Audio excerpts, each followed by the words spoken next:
Tactical theory, different approaches when using inverted fullbacks, tactical analysis. Over the years, the fullback role, regarding its positioning, has suffered several changes.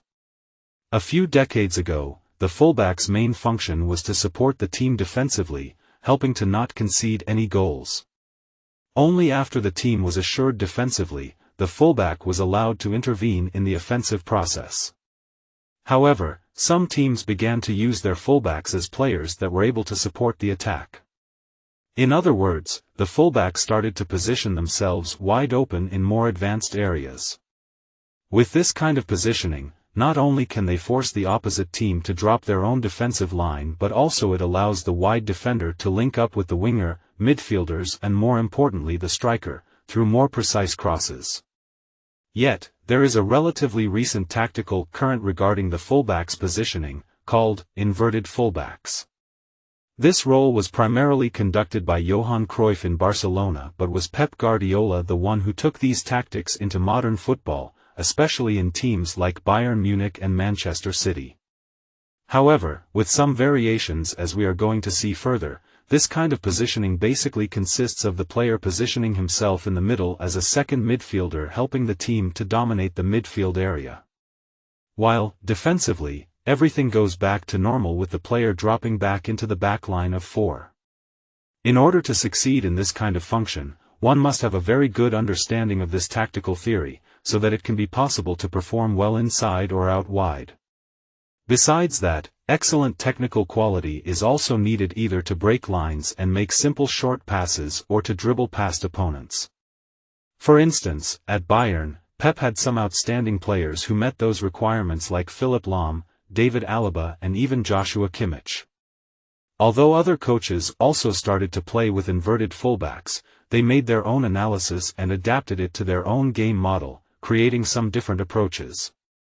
In this tactical analysis, we will try to enlighten some different variants, by some top teams.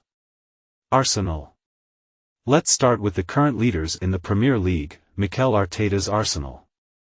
As we know, Arteta spent some years being Guardiola's assistant coach at Manchester City and naturally took out some of City's ideas, adapting them to his current team.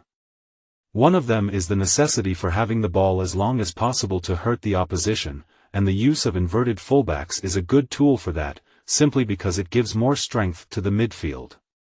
The other main idea behind Arsenal's moment of organization is the mobility and the necessity of having the right spaces occupied by the right players. In Arsenal's model, the left back, normally played by Zinchenko, performs as an inverted fullback, whereas the right back, Ben White, often intervenes in the build-up as a centre-back.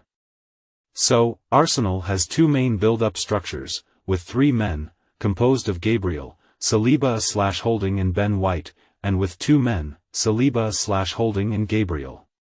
Let's start with the three-man build-up.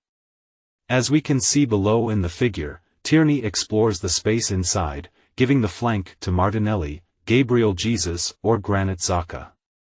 These three players are always in such mobility that we can see them both inside or outside, always looking for the free space.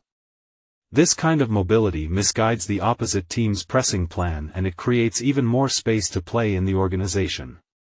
As an alternative, Arsenal also builds up with two men, and this process has two phases.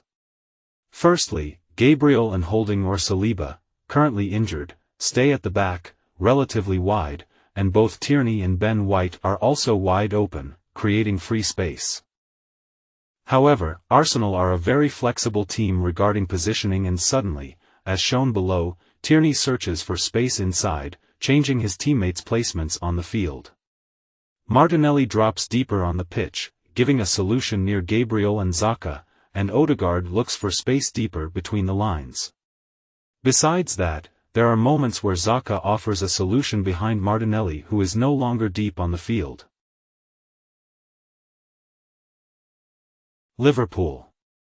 Like Arsenal, Liverpool only uses one of the fullbacks as an inverted fullback. In this case, we are talking about Trent Alexander-Arnold. He is a player with outstanding technical quality, especially with his passing, and when he plays that role, he has the ability to find his teammate between the lines, breaking them easily. Trent is neither a very explosive nor a quick player, and when played as a traditional fullback, offers serious concerns, especially in transitions. So, this change in Trent's role was a very clever move from Jurgen Klopp because he can take out the best qualities from him at that specific position while the team is in possession. In the build-up, Trent is positioned right near Fabinho, giving him a solution between the attackers and midfielders. On the other hand, the left back, Andy Robertson, who is more limited technically, in the initial phase helps the team build up by dropping next to Virgil van Dijk, forming a three-man line. As we can see from both below images, Mohamed Salah is positioned deep and open on the right flank, while Curtis Jones or Diogo Jota are occupying the space on the left. Due to this constant mobility and space occupation, Leeds' right midfielder was badly positioned and Curtis receives the ball with no pressure from the opposition. Borussia Dortmund. It's common for football coaches to adapt their game model to the squad they have available. In this case, Edin Terzic adapted his left-backs, Rafael Guerreiro, role in relation to the moment of the game they are in. In other words, Guerreiro's role is as a hybrid left-back, where in some moments he is wide open and in others he is inside, playing as an inverted fullback. For example, Dortmund is a team that likes to build from the back, 2-3-2-3, whereas Rafael usually is wide open, giving solutions to Hummels. He can be very useful in this moment of the game due to his good dribbling to bypass opponents or even due to his good passes, finding open teammates. The Portuguese defender is comfortable playing in more interior zones of the pitch as an inverted left-back because he'd already performed as a midfielder in previous seasons, not only due to his distinctive technical ability but also due to his know-how in understanding the game in possession. Therefore, it is wise to give Guerreiro positional freedom as an inverted fullback to explore more interior zones of the pitch and take advantage of his efficiency in the last third of the pitch. In fact, despite his physical disadvantages, he is currently the defender with the most goal contributions in Europe's top leagues, with 15 in 23 games. Another aspect that is interesting about Dortmund's organization has to do with Guerreiro's positioning while he's open in the opposition's midfield. In fact, he doesn't use the maximum width of the pitch.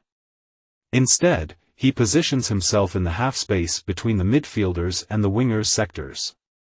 This is very positive to his performance because with that positioning, he has several more options to go for than if he was right next to the touchline.